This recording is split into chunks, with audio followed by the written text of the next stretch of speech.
Women's NCAA championship game was the most watched women's basketball game in history. But instead of the focus being on what was really a great game, social media was stirring after the controversy surrounding LSU player Angel Reese's celebration that mimicked a previous celebration by Iowa player Caitlin Clark. Joining us now for more is Nancy Armour. She's a columnist for USA Today Sports.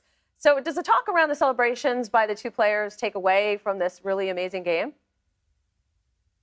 I don't think so. I think, we've seen this with men's sports for decades, that sometimes it's the personalities that shine through, and the women's game is just catching up to it. So I think anything that kept the conversation on this game, on this sport, was good. And we saw basically 3 days worth of conversation about the women's game that ended on Sunday night.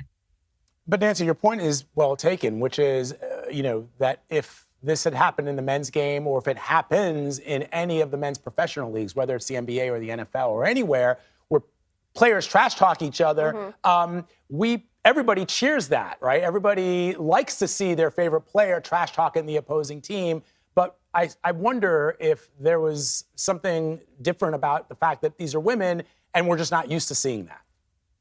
I think 100% that's the case, that, we have been conditioned, or society has conditioned us to think of women athletes as these aspirational figures that, they're not athletes. They're more role models or mascots than they are, athletes. And what we're seeing now is that, and they have been for years, but I think we're finally just waking up to the fact that these are competitive, very highly driven women, just the same as they are with the men. And yeah, they're going to talk trash. They're going to, do whatever they need to do to win. And when the game is over and emotions are still running high, yeah, you're going to see things like this. So the press secretary for the First Lady had to walk back comments made by Jill Biden regarding Iowa potentially visiting the White House as well. So should the focus be on the winning team, or should a runner-up also join the champions moving forward? Absolutely not. No, this has always been a perk, and a deserved perk for the champions.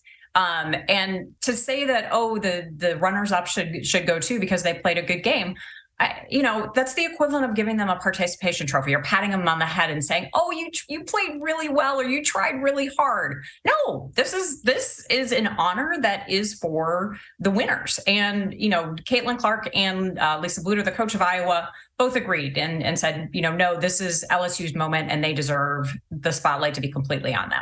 Yeah, and I think, people can see that the First Lady's heart was in the right place, but that's just not how it plays out ever in American sports. But there was something, Nancy, that I want your take on. I was talking to my colleague, Nate Burleson, who's a former NFL football player.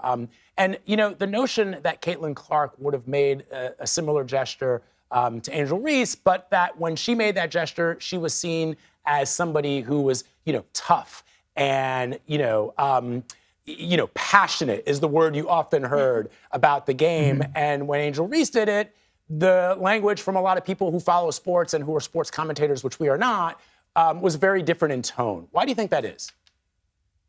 Well, unfortunately, I think there is a long history of Black people in general, Black athletes being policed differently and being looked at differently. And yes, it was only a week earlier that we were all talking about how great it was. Caitlin Clark's kind of trash talking, doing the John Cena, you can't see me gesture. John Cena tweeted at her. So why was it different with Angel Reese? It wasn't. And you do have to ask yourself, was it a case of a white woman from the heart of the Midwest doing it versus a Black woman from, she's from Maryland originally and now plays at LSU?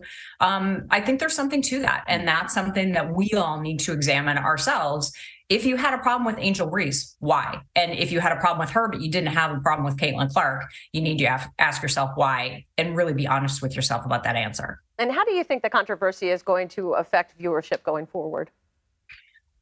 We've seen for the last couple of years the ratings for women's sports skyrocketing, and this year was no different. As you mentioned in the lead-in, Wendy, that it was the most watched game in history by a large margin.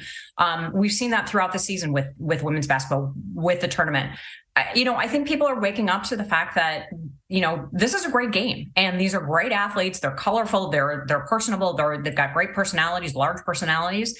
And so I really think that this tournament was really kind of a launching pad for not just women's basketball, but for all of women's sports. Like I said, we've seen this trajectory rising over the last couple of years, and I think this is just going to be rocket fuel for it.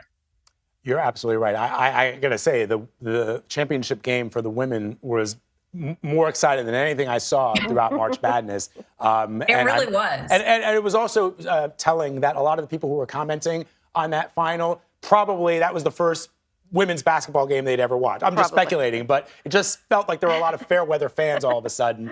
And so I'm excited for the future. Nancy Armour, always great to talk to you. Thank you very much. Appreciate your writing.